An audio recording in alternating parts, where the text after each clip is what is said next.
All right, if you're anything like me, you hate running out of food on a trip. It's like a big fear, and so I'm a big fan of snacks during an adventure, and one of my absolute favorite go-to snacks are wonderful pistachios. You may be familiar with pistachios and the brand Wonderful Pistachios, but if you're not, they are one of the highest protein nuts out there. 1 ounce serving of Wonderful Pistachios is 6 grams of protein. That's 10% of your daily value. It also includes 9 essential amino acids, and they come with a ton of different flavors, varieties. There's a spicy version, there's lightly salted, there's no salted, there's so many, and every time I go on an adventure, I'm not even lying, I take an entire bag with me. And what's cool too, I love having the Wonderful Pistachio in shell, because then that almost gives me something to do and focus on as I'm paddling or biking through the really monotonous parts of the adventure. Every great adventure is going to have plenty of boring moments, and it's nice to have something to do and also something that is giving you some fuel, like Wonderful Pistachios. So they're one of my favorite adventure snacks, favorite road trip snacks, and definitely leave me feeling better than a lot of other snacks you can turn to. So if you want to learn more about how to fuel your next adventure with Wonderful Pistachios, go to wonderfulpistachios.com to learn more. Today's Adventure Sports podcast is sponsored by Badlands Ranch Superfood Complete. Why are so many dogs suffering with health issues? Well, Katherine Heigl, who's helped save over 16,000 dogs through her foundation, says she is seeing more issues with dogs' joints, odors, and health than ever before. And after doing tons of research, she feels the one place that we can do the most good for any dog's health is their food. So she decided to create something that she could feel good about her dogs eating, and it's called Superfood Complete. It's made with over 30 of the healthiest ingredients on the planet, including several superfoods vital for dogs' health. I have an aging dog who has had some joint issues, and he is absolutely loving the Badlands Ranch Superfood Complete. And I feel a lot better knowing I'm doing a little bit more to help him with his aging joints and some of those issues that are now popping up. If you want to try it, go to badlandsranch.com/ASP and order right now to get 50% off your regular price order with a 90-day money-back guarantee. If you want your dog to experience all the incredible things, go to badlandsranch.com/ASP. Again, badlandsranch.com/ASP. Hey folks, I know with any adventure, hydration is incredibly important, and it can be a big issue, like an issue between being able to complete an adventure, staying safe, or not, especially in those climates where you can get dehydrated really quickly. And so I know for me, I'm always carrying something to hydrate me more than water, and Liquid IV is a great option for that. Sometimes water just isn't enough, but you don't want to bring sports drinks that are full of sugar and tons of crap. And that's why I'm a big fan of the #1 powdered hydration option in America, because you can save weight, you can add it to the water that you purify and filter on your own. It's 3 times the electrolytes as leading sports drinks. All you got to do is tear it open, pour it in, shake it up if you want to, and then you're ready to go. And they got tons of really interesting flavors like cotton candy, white peach, green grape, raspberry melon, and lemon lime. And I love traveling with them because, again, you don't have to carry all the liquid, just the powder, and then mix it in. So turn your ordinary water into extraordinary hydration with Liquid IV. Get 20% off your first order of Liquid IV when you go to liquidiv.com and use the code ASP at checkout. That's 20% off your first order when you shop Better Hydration today using promo code ASP for Adventure Sports Podcast at liquidiv.com.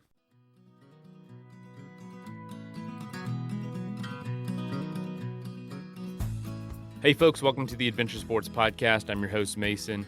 Today we are talking to Denise Joi about her amazing story of being the first female pilot hired by Colorado Parks and Wildlife. And part of her job includes what the title is about, restocking alpine lakes by plane, restocks them with fish, with trout, because a lot of people fish them and they need to be restocked. And also some of the other roles like counting wildlife, even looking out for fires, all kinds of stuff that she does from the plane. And it's an amazing job. And we'll also hear she loves to get out there and actually go fish these lakes and hike around in the mountains that she flies over. But we're going to also talk about how she got into this. What does it mean to be the first female pilot hired by Colorado Park and Wildlife? How she went from where she's from to Alaska to Colorado, how her very unsettled childhood made her fall in love and look at nature as a refuge and as home, and literally lived in nature for a while, homeless. And also, this story is cool because there is an associated film. So if you have 15 minutes, that's as long as it is, I really encourage you to check out the show notes and watch the film Fight or Flight. And it's by Gnarly Bay,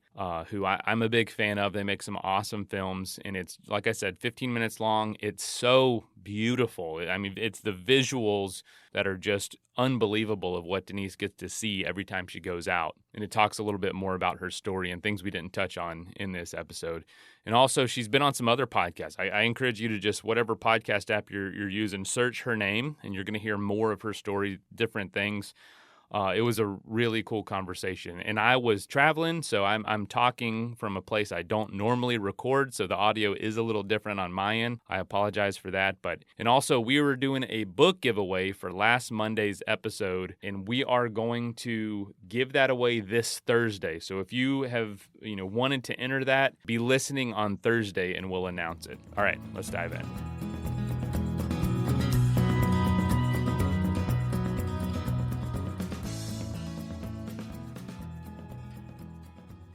Hey folks, welcome to the Adventure Sports Podcast. You heard a little bit about this wild, rugged story of flight in the intro, but now we're going to welcome Denise to the show. Welcome. How you doing?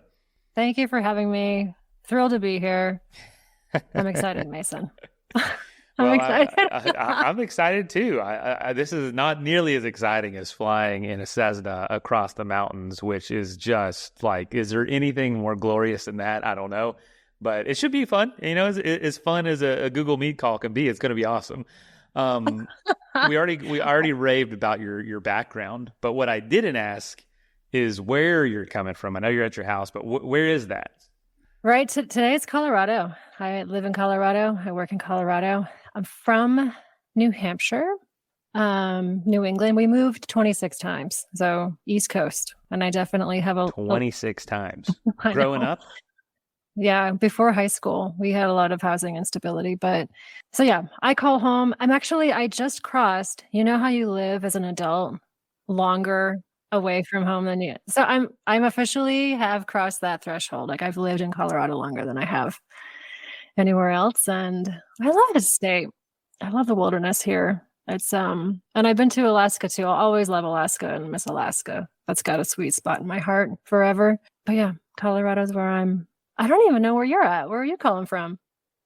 Florida. I should know this. What's cool is I spent about a decade in Colorado in the Front Range, but, spent lots of time in the mountain, played a lot in the mountains, and nothing can replace that mountain experience in those alpine lakes. And, what's cool is we get a lot of, 14er Pete Baggers on this show, and this show was born in Colorado. So we started it living out there, and that was like a lot of our guests.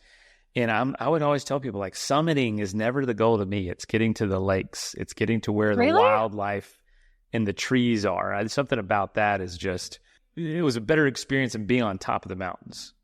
I love that you're saying that like that. I've never heard anyone say that. There's a lot of type A, adrenaline junkies in Colorado. I shouldn't even say junkies. We like to go to the top. And I used to be that way too, And so I was a summiter for a long time. And what's interesting is that, I don't know, now I hike to the lakes, which are equally just as challenging. They're at 12 and 14,000 feet. But I don't know, I think for me, when I was summiting, I wasn't really present. It was just getting to the top, looking at my clock, being there at a certain time.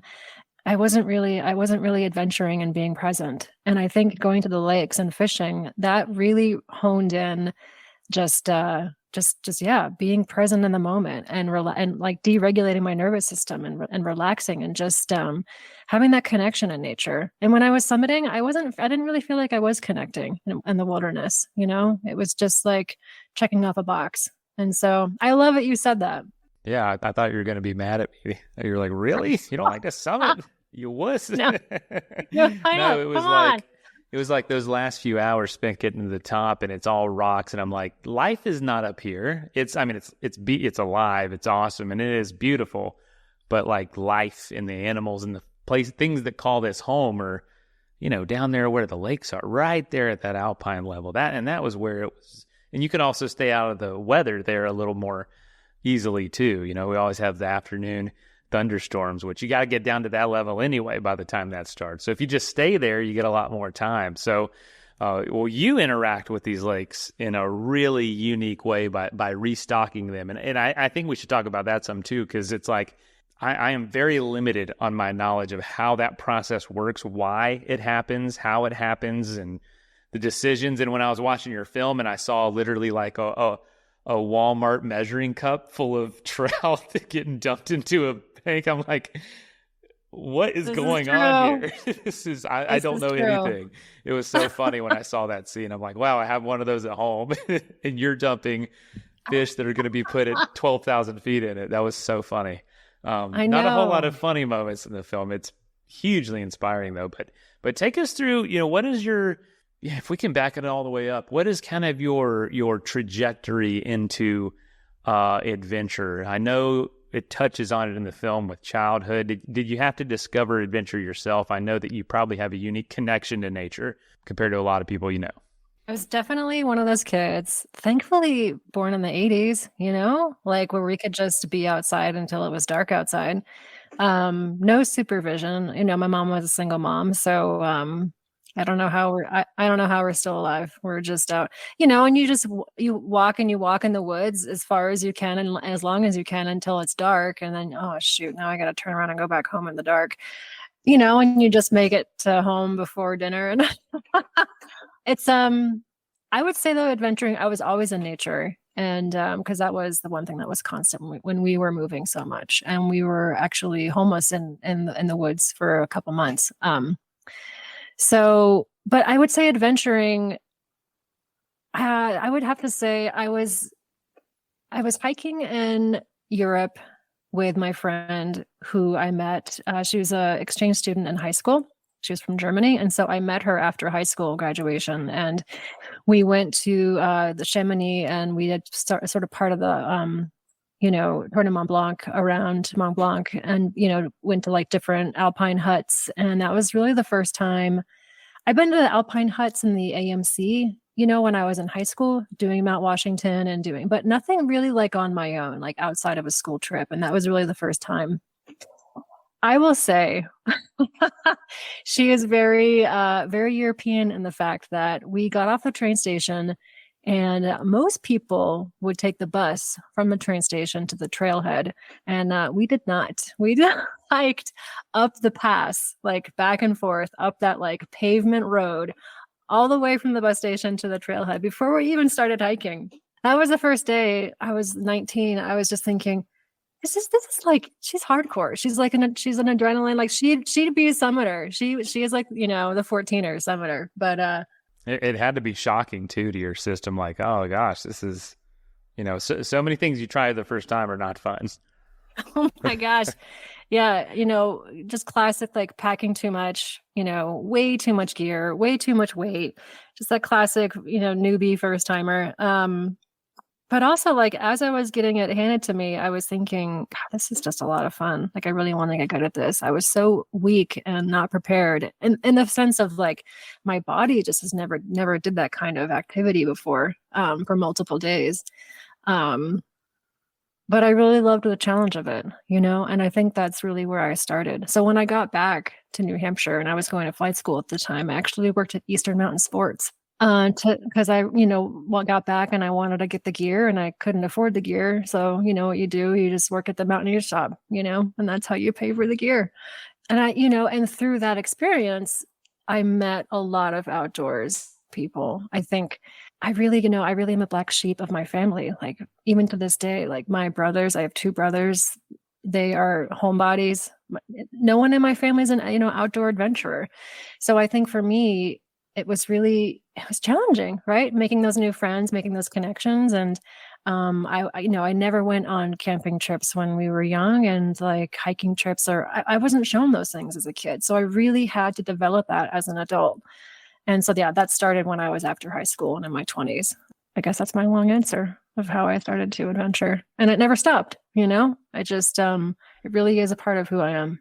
Yeah, in the film, it was one of the really difficult, but also such a powerful statement was that experience with homelessness, because you were in the woods and you were in nature, I guess, versus being in a city.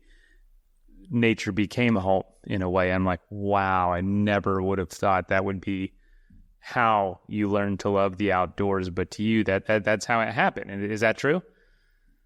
Yeah, I mean, 100%. I think it was a place that was supportive and a place that was grounding, and it was a place that would always be there for me. There's so many things in life, but nature isn't, and like you say, like it's another thing I say in the film too is, sometimes it wants you to be there and sometimes it doesn't, and so learning to be in nature too is a challenge. And I think, so yeah, I mean, homelessness in all over the world is a very much a problem. And looking at people on the streets, and I volunteer at a homeless shelter, it's challenging because I know that I had a very, very different experience than people who, than what I see on the streets, Right. And so it was a catalyst of building a relationship, of being an adventurer. Thanks for, that I'm glad that you're the first person that has made a comment on that part of the film. Thank you, though. You're right, because, if your mind goes there and says, okay, a homeless experience in nature it can be romanticized. It really could be, versus being on the street, which seems like that's very hard to romanticize. But, you were in nature and basically bushcrafting or roughing it. However, you made a great point. Nature is not always very inviting. In fact, it is almost seems like it's trying to get us out of here sometimes with it. Yeah, like people are like, oh, nature's my refuge. And I think to myself, yeah, sometimes it is, but not like right now. It's storming outside and lightning, and that's not the place you want to be. So I imagine you learn to roll with those punches and try to figure it out. It was, sometimes it is a pain for sure. Part of flying in the mountains too, is, the altitudes that I fly in are, I never get to fly above the weather. I'm always flying in the weather, much like, where I go hiking. And, so you kind of, as a pilot though, become a weather person, just being able to read it and study it and, kind of geek out on it too. And so, especially in the mountains, hiking, and I hike a lot still every weekend. I climb, and, that actually really was integral to me being a better mountain pilot. I think, I was training in Alaska. I flew 6 summers up there. Then, a friend of mine who was what I thought of as, I guess my idol bush pilot, someone that I wanted to learn under. The best advice he gave was hike where you want to fly or land, because we're landing at unapproved airstrips, gravel bars, grass strips, on plateaus, on, the sides of mountains, and just like, what you see when you're flying is very different than what's actually on the ground. So being able to walk on certain colors of gravel, dirt, like if it's wet, it's going to be a certain color. If it's dry, what boggy grass looks like, what dry grass looks like, the vegetation and different times of the year, similar to like hunting, just like, I know some people like reading the landscape just to a different level, And so in Colorado, hiking actually too really gave me a lot of, because there's so much microclimates in high Alpine, the way that weather comes across these ridges and these mountains, it's going to react very differently on certain cirques and certain mountains than others. And so as I was, climbing too, it made me a better mountain pilot because I could really understand the kinds of clouds that are going to be developed before a storm on one area versus another, the kinds of winds, the downdrafts and updrafts. And it really painted a more, extensive picture for me, for sure. You sound kind of like a sailor in the sense of how you read weather.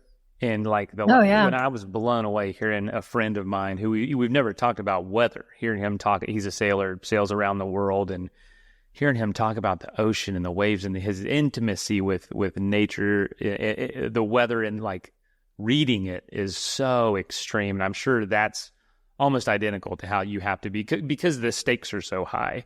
Wrong moves can lead to a sunken ship. Wrong moves for you can lead to so much more than what we have to deal with on a day-to-day basis here on the terrestrial side. You know what I mean? So y'all, both of your mediums are just as, dangerous, but also have that ability to learn so much about them. That's so neat. Well, tell us, what were some of those early steps getting into flying? Because I've got so much to ask you about that. Oh, wow, it was a long road. I will say though, so many pilots become sailing, or sail, because it's really so similar, just like the weather and the ship moving in the wind and navigation, and it's very, very similar. And so if you fly, it's easy to sail. If you sail, it's easier to fly. And I do sail a little bit. I'm learning. I'm definitely learning. It's hard to sail when you're in Colorado, just for starters. Y'all do there are a lot of scuba divers in Colorado, though, that I learned. It's like highest per capita scuba divers of any state. What? I know. I didn't know that. That's the stat that was thrown around like crazy. I'm like, what? You're not just landlocked, but you're super landlocked. And there's at least 2 states between you and the ocean. And so many scuba divers there. And I live in a scuba diving capital now, and a lot of folks come here from Colorado. I don't know what it is. I think it's just the adventure folks. It's interesting. Yeah. But anyway, let me ask this: if we don't want to spend tons of time talking about that, tell us a little bit about what you do through flight, because we haven't mentioned a whole lot about it yet, but Fight or Flight is this story, this documentary about you, and there's tons of these absolutely epic mountain shots. And the first thing we see is, zooming in on your plane going over this Alpine lake and dropping what looks like water. But as we learn, there are fish in that water. Tell us about this process. Tell us about, and that's not the only role you play, but what is your title? What do you do? Ooh, so it's diverse. The job is really diverse, which makes me happy. We have these pulses of work that are throughout the, season, depending on, obviously, like we do certain surveys when the animals are not pregnant, or, we capture them certain times of the year. But essentially we survey, track, transport wildlife. That could be big game, conservation species, waterfowl, avian species we work with. And then we do the aerial fish stocking, which are between, 12 and 14,000 feet. So yeah, really diverse. It keeps me on my toes. Flying's one thing. These other skills are, just an additional task. The flying obviously seems like the harder, but how difficult was it to learn to kind of track and look for these, look for animals and kind of learn some of these other skills around flying, in addition to flying, really? I always wanted to fly backcountry. It's funny. I always wanted to fly in Alaska. I don't know where that came from. I think just being in the wilderness, I wanted to be in the last frontier, like the biggest wilderness you can think of. And so ever since I was, small, I thought about flying, which the documentary talks about. But when I was a teenager, I think, when I was just hiking, I really wanted to experience flying in Alaska. I started when I was 17 years old, flight training. I went through a few schools. One of the schools I went to closed down. The owner got into an accident. And so all my money went along with that school, unfortunately. Flight school is expensive. And so I had to kind of, regain those funds, working many, many, many part-time jobs as I was going to school. So I started when I was 17. I really didn't have a community. Again, we talk about being in adventure sports. I think if you have a family or mentors or a community, you're able to learn a lot and be surrounded by it and have resources. And same with the aviation, like, I mean, having an airplane, like, I don't even want to own an airplane. They're so expensive. Like, the joke is you have you have friends who own sailboats and planes, right? But I didn't have any friends. I didn't have any family or community or mentors. And so anyway, I guess what I'm saying is that once I found a mentor in a community in aviation, which was when I was 24, 26, I was in Colorado when I first came here. That's when things really started to go fast for my education and my training. And my mentor worked summers in Alaska. And so I worked, and it was brilliant. I got the training done really quick. It took me only 2 years. Once I found that mentor, it was like fast track, which was fantastic. So then I worked in Alaska, and I thought I was going to be there for the rest of my life. I worked a couple seasons up there instructing, and then I worked in Denali National Park for Part 135. And then I worked St. Elias Park, just, doing the tours and, bringing people around, bringing people to and from Anchorage and the airports to these backcountry strips, and loved it. But as I was flying in Denali, I saw a Park Service pilot. So these are parks, national parks, and they have Park Service pilots to, survey anti-poaching studies of their animals. The same thing we do in Colorado. They were surveying some Dall sheep on a hillside, low level. And once I saw that, I was hooked, and I've said that before to people publicly, but but it's true. And so once you see it, you're thinking, how do I get that person's job? And, but it wasn't, it's one of those things where you need to have the experience, but you don't really get it until you have the job, and they're coveted. They're not that many, and they're honestly, they're going away, with technology advancing. I stopped working in Alaska, and then I volunteered for wildlife conservation, land conservation group, Lighthawk. I know about them. Yep. Yeah, cool. Love that organization. They have an aircraft down in Central America and Mexico. So did some projects in Honduras, Costa Rica, Guatemala, doing jaguar studies with Pantera. They're a nice group too, working with cats, wild cats, macaw birds, their deforestation issues. We've surveyed the beaches for sea turtles, lots of diverse stuff happening, and I just loved it. Then I actually wanted to try to work for some nonprofits in Africa, so I went to Tanzania, and I was only there for a month, and Colorado Parks and Wildlife opened. And I started this job 10 years ago. So took a couple years volunteering for no pay for, just to get the experience, and it's tough. And so during that time, learning about, telemetry, which is, you see it in the film, I have antennas, VHF antennas on the airplane. And I, use receivers inside the airplane to try to locate these animals because they have a VHF collar. All of those things are changing. Like I said, now we use GPS collars. So unless a GPS collar fails or the battery is going low, the reduction in flights that we've had because of GPS technology is probably 75% has reduced. So where we needed 4 pilots, we probably only need 2 pilots now. So I'm really thrilled to be part of this flying for wildlife conservation, because I think it's going to change dramatically, especially with imaging and drones. Like we have this project right now. I'm sort of spearheading imaging. It's getting harder and harder to fly low level with, people, and, people don't really like, to have you fly low level around their homes, and, which is, I totally understand with urban development. Let's take a quick message break and hear from the folks that help make this show possible.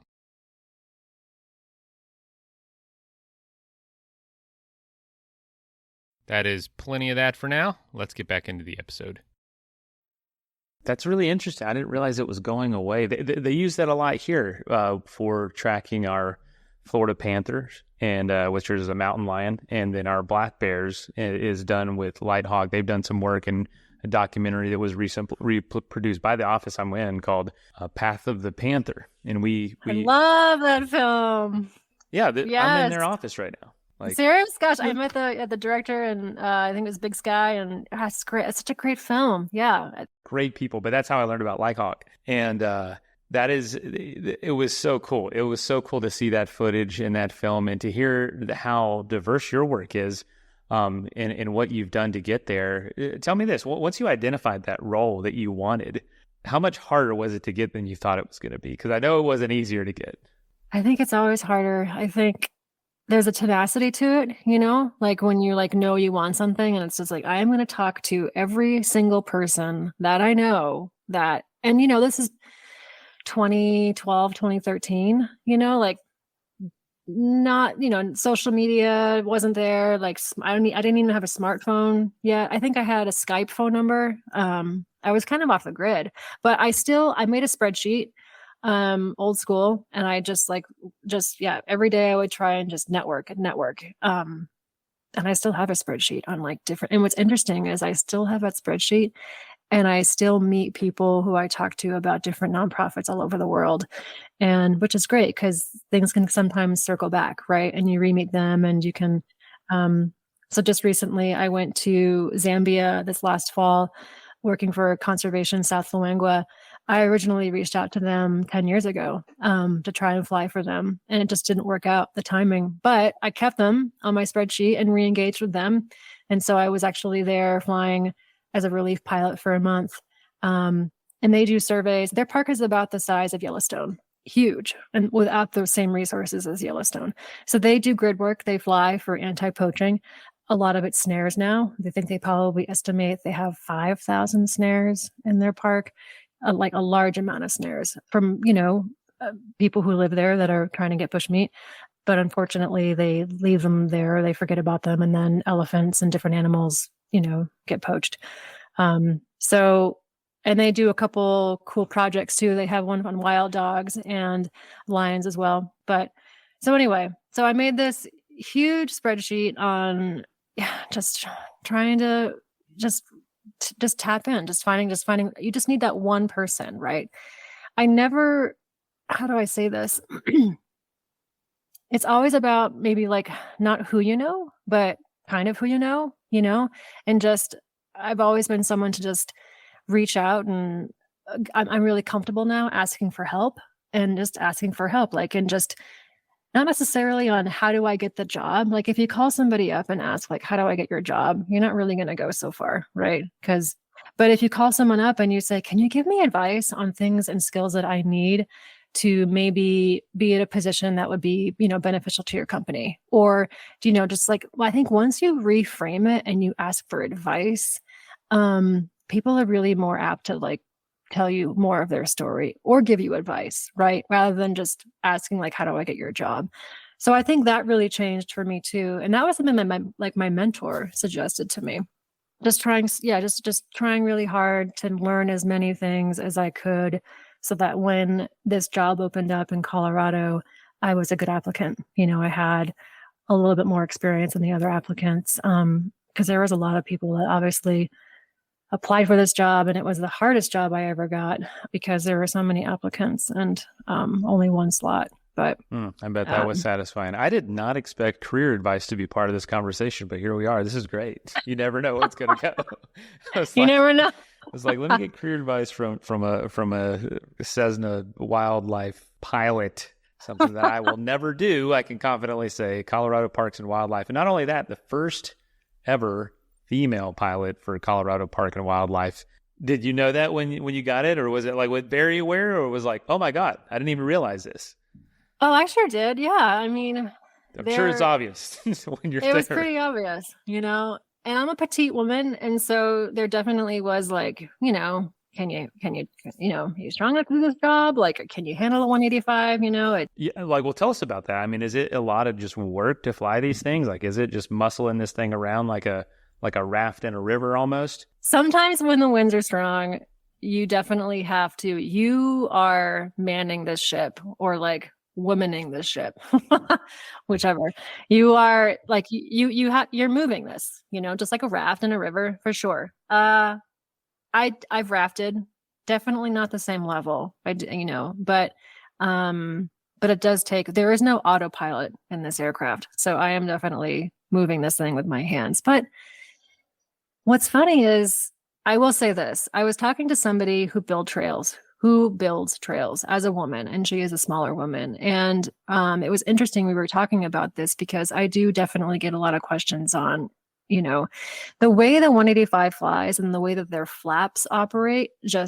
Every year, the number and scope of data breaches worldwide is rising. The likelihood of your own data getting breached is always increasing. Your data, location history, social security number, all that leaks, and people are out there looking for that information and willing to pay for it. The good news is that you have the right to protect your privacy and request that data brokers delete information they hold about you, because it can happen without you even knowing it. The bad news is it would take you years to do it manually, just one time, and you need to repeat the process every few months.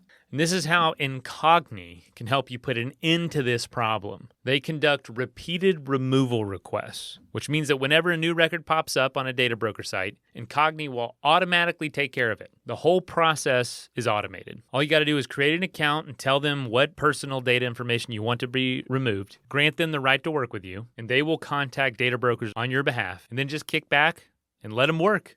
If you'd like to let Incogni help you remove that data repeatedly for peace of mind, go to incogni.com/adventuresports. That's INCOGNI.com/adventuresports. You can use the discount code adventuresports as well. I'd say at least go there, learn some more information. If you're something you're interested in, they have a subscription plan for as low as $6.49 a month. Go to the show notes and you can see all that information. And I don't want to go too much into aerodynamics. It takes a little bit more strength to manipulate the controls. But if you slow the airplane down, or you have if you maneuver in a certain way, there's a finesse to it, right? You don't have to I don't want to say manhandle it, but you don't have to be rough. You don't have to really beat it up. You can use the aerodynamics to your advantage, right? I've never felt like I didn't have enough strength or power to do anything in the airplane like any other person who was 6 foot, 4 foot, size doesn't matter, right? But so I was talking to my girlfriend, and she builds trails, but she was saying that the lead manager for building trails made this really interesting comment. He sees women and men both lift these boulders, right, to build these trails all day long. They're lifting the same size rocks, right? They're lifting really similar amounts of weight, but they're moving it in a very different way, right? You might use mostly your upper body. We might use my lower legs, more. So I guess it's just different. The way you maneuver, the weight is different. And you see women rafting down the Grand Canyon Rapids all day long, So it's just a matter of I guess, anticipation and using your body in a different way. Does that make sense? Absolutely. And climbing seems to be another sport that's very equal, but two different styles. Guys just kind of tire their muscles out a lot of times. And I hear a lot of climbing coaches and stuff say, the women seem to just be more skills based and technical and just use that mobility versus just brute force. Get over there. It's let me figure the best technique out. It's a lot higher technique, which leads to better climbing overall. Yeah. That's really interesting. So I'm always sort of thinking 3 steps ahead, when I'm flying the airplane, so I can slow the airplane down, put in flaps, release flaps. I can use my skills to anticipate how am I going to need to move this airplane out a little bit, right? So I'm not just using brute force. You do actually use that a little bit now that you're saying these. Yeah, you do use those skills a little bit more just to anticipate okay, in 30 seconds, I'm going to need to maneuver this airplane in a certain way, or I'm going to have a challenging landing, so I'm going to set it up a certain way. And as opposed to being, I guess, maybe more surprised and just moving it really quick with brute force. So I think that happens as well too, if that makes sense. That does. And I want to ask you, you talked about Alaska being the last frontier, and I do feel in the adventure world, Alaska is the final destination, the final boss, however you want to put it. Like it's the pinnacle of, or one of those pinnacles, the Himalayas, Alaska, the Sahara, these grandest of the grandest of whatever you're into. And for like a bush pilot or a pilot, a wildlife pilot, a conservation pilot, I would feel like Alaska would be where you would want to be forever. Why does Colorado draw you more? What is it about there that almost, outdid Alaska for you? The only reason why is because I could get a job here. There's probably more jobs in Colorado. It's not dark for months at a time. Well, there aren't that many. I know, right? That is true. There aren't most states so Colorado Parks and Wildlife is a state, program, and they have for pilots. Rarely do states have single skilled jobs for these positions. Usually it's like in Alaska, you have a lot of biologists / pilot. So their primary role is being a wildlife biologist, and they fly. Or in California, for their state, they do law enforcement / pilots, similar to other places. So I don't have a degree in wildlife biology. I have a degree in aviation science. So there were really few places that I could get a full-time job. I could volunteer for the rest of my life, and there is positives to that too, but I really wanted to work full-time. I already had my Colorado residency, which you had to have here, but it really was one of the few states where I could kind of get into the work full-time, without having either biology or law enforcement background or what have you. So that's why I ended up in Colorado.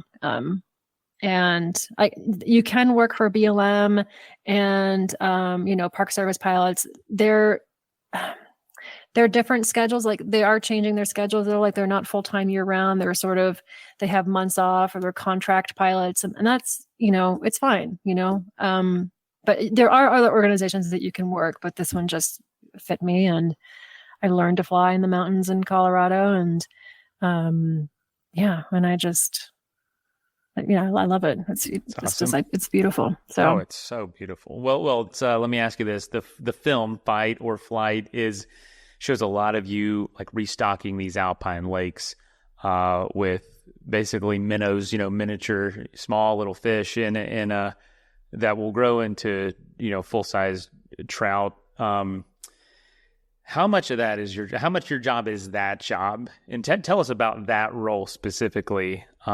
What's the purpose of that? So since the 50s, 60s, we've been stocking lakes in Colorado. We have about I think it's 430 alpine lakes that we stock. We used to do it by hiking, by horseback, by ATVs. And in the 50s and 60s, we started to add an aerial program to it. So we load fish into the plane. And for your listeners, we have a tube, like a hopper coming out of the bottom, like a silo hopper. And the fish come out of that tube as I'm flying over the lake, and that's how they get stocked. And they interestingly did a lot of studies on this, and like 92% of them survive, which is pretty. I'm sure that's your number one question. I know. How many survive? They go for a spin. But there's really a specific altitude. Like there has to be enough space, like 150 feet, 200. You can't be too close, or they won't. Aerodynamically, they have to get out of the airplane in the air, and you have to slow down. You have to get a little bit slower too. So their heads actually start pointing down, so they don't belly flop. They're actually like their head, like they're diving. Is like there's enough time for them to dive into the lake. But if you go too high, obviously like they're running out of oxygen and they're going to die in the air, right? So there is a little sweet spot when you stock them in the lake. We have hatcheries all over the state of Colorado. I am not a hatchery biologist, but we spawn. We have, let's see, I think it's just under 1 million fishing tags that we have every year. I think it's like 900,000 fishing tags. So there's 900,000 people that are going fishing in Colorado every year.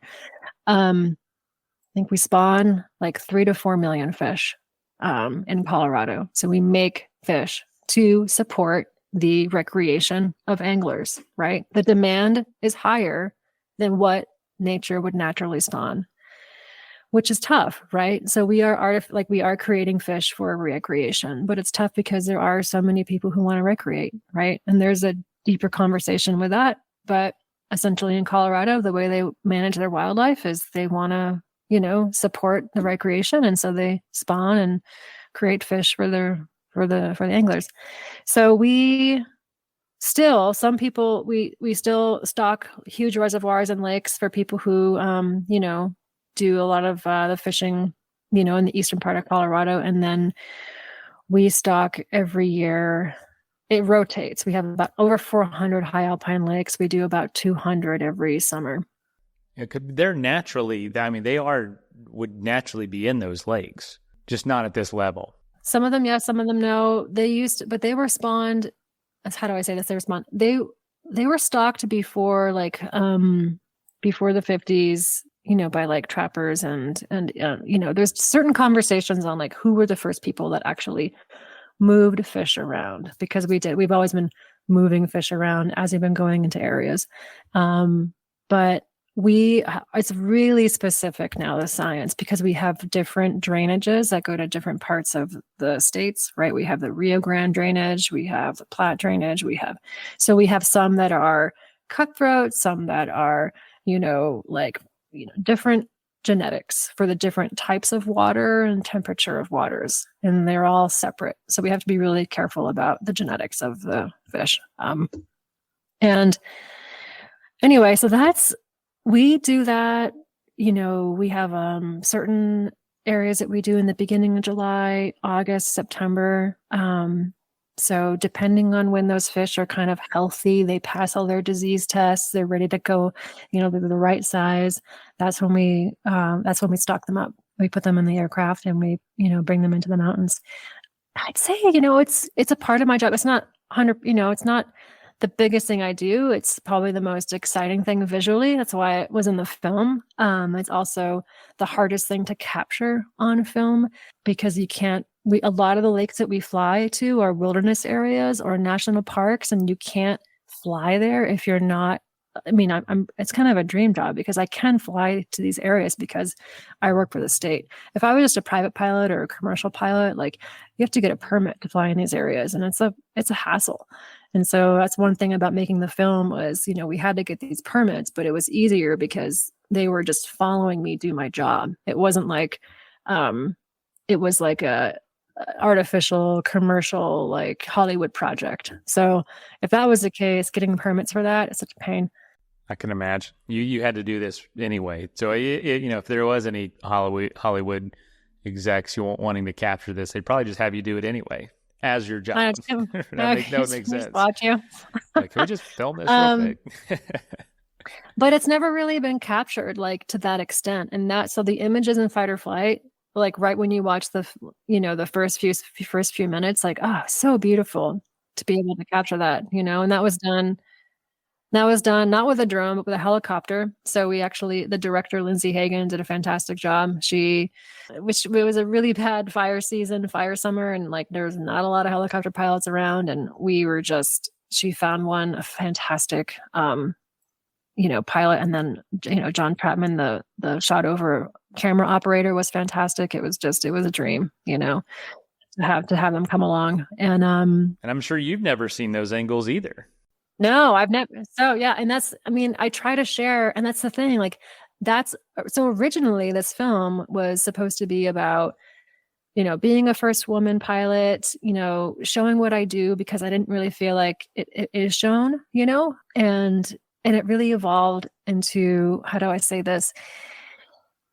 There was a few people that I reached out to. They did kind of want to make it this high adrenaline, sort of masculine, just sort of flying and fast and but Lindsay Hagen, I don't know. I think working with a female director, just talking with her, developing a friendship, we really brought a different layer to it. My past, I would have never opened up about how do I say it? The film would have been really surface level. Let me just rephrase that. And I think because I built this really great relationship with Lindsay Hagen, the story is now more full. You know, there's so many layers to it now instead of it just being about flying. And which I think is important, right? Because I think what we tell others sometimes, you know, we only tell people what they want to hear and see, you know? And I think a lot of the reason why I opened up was because, you know, we connect through stories. And I think, you know, it's through connection that we heal. And that was a huge part of, you know, my healing journey. And so I really wanted it to be I really wanted it to be more than just a surface level film. I wanted it to capture different aspects. Just, I wish there was more of it. And I'm sure you've heard that. Like, it was just, there's so much more I think we could get into. And obviously the scenery is incredible.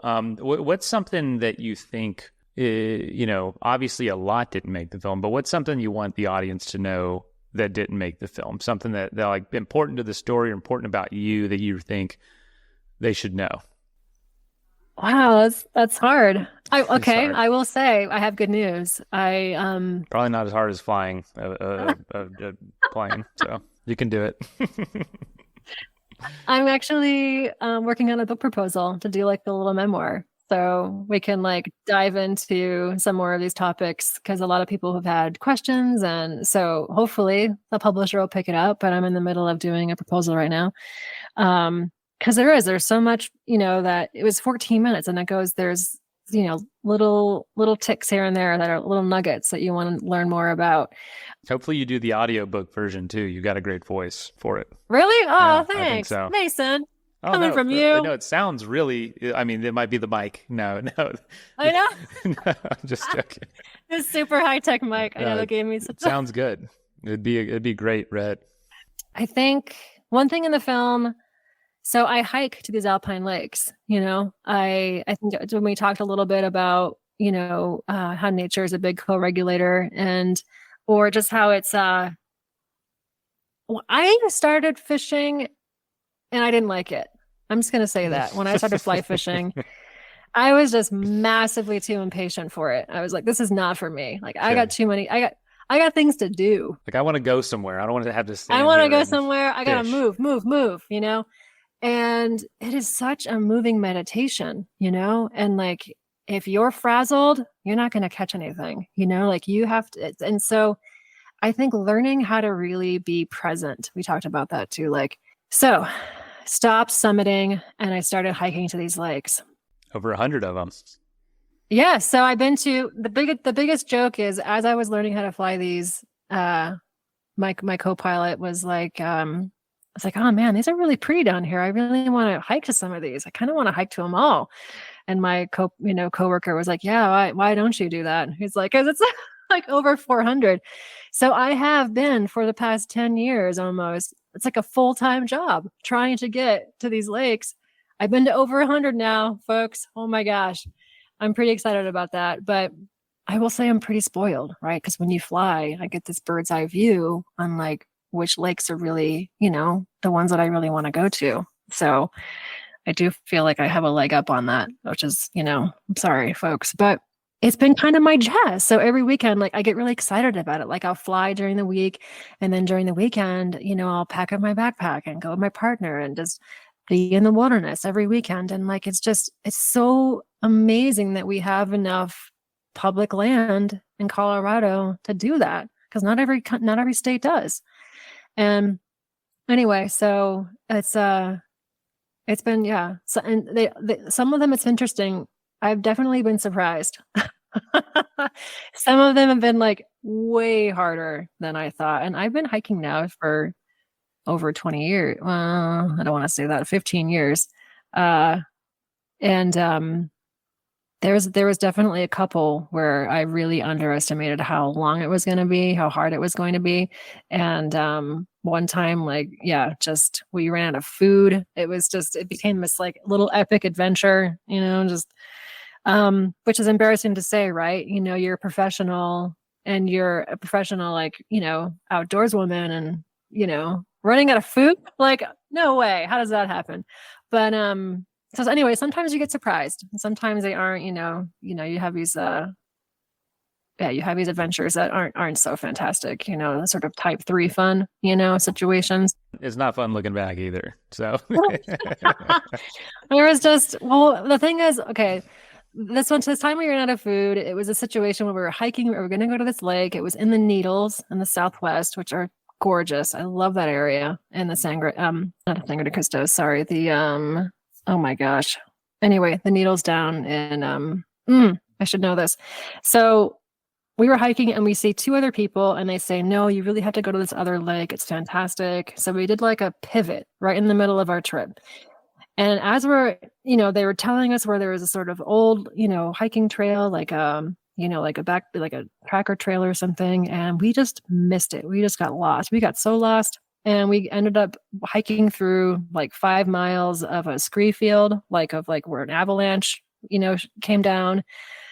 It was pretty bad. So, you know, but what's really cool too, though, is it really tests your relationship. Like my partner and I, we've definitely had some little testy situations out there. But anyway, so we stayed way longer out there in the wilderness than we thought we were going to stay. Thankfully, we got out okay. But so sometimes it's type 3 fun, but that's one thing in the film that we didn't really get to kind of touch upon, you know, just all of the sort of how much time I spend outdoors, you know, it kind of comes full circle. You know, there's times where I actually hike up to the lake and I can see the little minnows, the little babies that I just put in, and it's cool, you know? Yeah, of course. I mean, you would see and you fish for them. So it's like, you know, you get to experience why you do this and what others get to experience through the work you do, which is just, it's got to be rewarding. Probably times that you're hiking up there, you wish, I wish I'd just fly up here and land versus doing this. This is hard. Which I know you have landed on place. Now, have you ever had any emergency with the plane or anything? Because, you know, there's so much that can happen, so much. And I always ask anytime I have a sailor, they always have a story or two. I guess I will say this. As a female pilot, there definitely is a lot more pressure to overperform, I guess. And like, there's a lot of journalists too that ask me that question, because not like they want to get clickbait out of it, but like emergency stories are always like really like, you know, sort of like at the edge of your seat. I work really hard not to have emergencies, you know, and I'm a really conservative pilot, even though I do a lot of backcountry, low level, off the grid stuff. I'm pretty conservative compared to others, and which I'm fine with, you know. And so I have never had anything catastrophic. I've had the biggest issue I've ever had is electric issues, because they're older planes, you know. I've had like wires start to catch on fire and I'd have to, you know, turn off the system. But the airplane, you know, it doesn't need electricity to fly, you know, just as the engine keeps running, it's good. So I will say though that like, because I don't know, maybe because it's me personally, like if I do still feel like, well, if I have an emergency, is it going to be looked at the same way as if my male coworker had an emergency? Do you know what I mean? And so I definitely feel that pressure to sort of overperform, I guess. So you as a backcountry pilot are constantly thinking about, and this is in the film a little bit, like what if something happens next? Like, you know, at any point during when I'm flying, you know, where am I going to land if I have an engine loss? You know, where am I going to go if I have a catastrophic failure? What am I going to do? You know, you're sort of just on the go mode during these critical phases of flight. So I don't have any really big stories with you. There's definitely times where I've gone into a lake and some lakes are friendlier than others, you know. There's nice big bowls that you can go in and out of nice and easy. Some of them are like super narrow and the walls are really high, and there's just an eeriness to them, you know. There just isn't a really great entrance and exit, you know. Yeah, I did see some lakes where you hit the middle of the lake, and others where it was like you got right, probably where you were trying to aim with that Goldilocks range you're talking about. And you got right to the edge of the lake and dropped the fish, like not the edge, but like closer to the end. And I said, I bet that was the only way she could get on that lake because of the conditions. Oh, yeah. Wow. It's tough. So yeah, it always seems like when it's those hard lakes that you like, and you remember them too, because I have to like restock them. It's like, oh man, this one's a doozy. And it always seems like when you're going in for the hard ones, like your circuit breaker pops and the door doesn't open. So the fish don't drop. And then you have to go back and go in. And it's like, oh man, I really wanted that one to be over, you know? And so there's like those things, right? Those like little tiny things that are just really annoying. Yeah. You ever seen anything from the air that's like, did I just see that? I mean, you're low enough to see like people. You ever see like somebody naked out there, or like some elk that were somewhere they shouldn't be, or just like, whoa, did I really just see that? I think I've seen a lot. I think I've seen a lot. I think I've seen a lot. I will say that. I've seen people do all kinds of stuff. I'm sure they try to get a reaction out of you too. They do see you. I know. I mean, we can't. It's kind of, we can't be around people by a certain, you know, altitude and elevation, and so there's times where we can't stalk the lake. But really? Because there's times. No kidding. Well, you know, you'd have to be a certain distance away from people, and you don't want to, like, if there's a lot of campers and they're trying to enjoy themselves too, you know, so we try really hard to, if we see a bunch of people with tents, like if they're sleeping, because we go out there pretty early in the morning, you know, we have to be really cognizant of that. I know, but that's what I love about my job. I get to see everything, which is good and bad, right? I see human impact on the planet. You know, they put up UV layers for you when you drive down the street, you know? So I think a lot of people driving around get these blinders on what's happening, you know, but I see urban development. I see what mining looks like, what clear cut looks like. I see how we grow our food, how we grow our animals, which isn't great, you know, with feedlots, and the colors of the rivers that they make downstream, you know, and just, I see everything. And I think that's why I am involved in wildlife conservation and wildlife management and land conservation, because of that, you know, because of everything that I see. But I also feel incredibly lucky too, you know, just to be able to be a pilot as a woman, even you know, today's current climate, you know, it's I don't know, I'm not grateful that I get to do what I get to do, if that makes sense. It's super cool, to say the least. And, you know, not everyone's going to be a pilot. In fact, there's only one job opening, like you mentioned, you know, at a time. But you got to fight.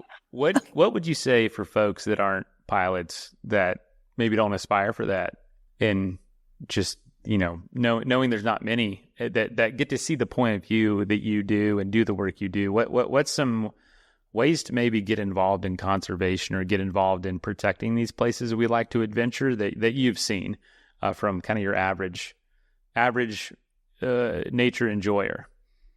Ooh, I love thinking local. You know, I think we are globalized, you know, now, and sometimes that can be really, I think for me, sometimes I feel like the more globalized we get, the more harder it is to feel like you're having an impact, right? I feel like, so I'm really about try something local. Like, is there a local like, can you go to your local mountain store, outdoor store, and is there, you know, a trail being built? Is there a cleanup? Is there, and a lot of that stuff was happening now in Colorado. We're trying to, like, Nature Conservancy is trying to purchase land through landowners so that they can be, like, you know, shared use space, you know, for animals to, like, migrate through, or have land being turned into conservation spots.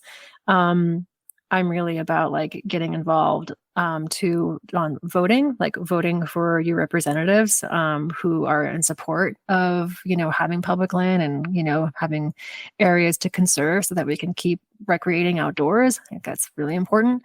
But don't feel overwhelmed. Just find one organization that you were kind of passionate about, and just me, I'm always about to, I always call people up. Hey, how can I be involved more?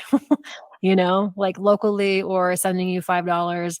I'm more apt to want to do something local than just give someone money personally, right? Like, I want to have a community and get involved. And so those are ways that I think would be helpful. That's how it happens. You know, it's not flying where it's super cool. Very difficult. Like, don't undermine that. It's very challenging, and the reward's amazing. You know, making phone calls, sending emails, getting voting, getting other people to vote. That's where it happens. That's where these decisions get made, whether we like it or not. So if you want to get in the game, you gotta play that game.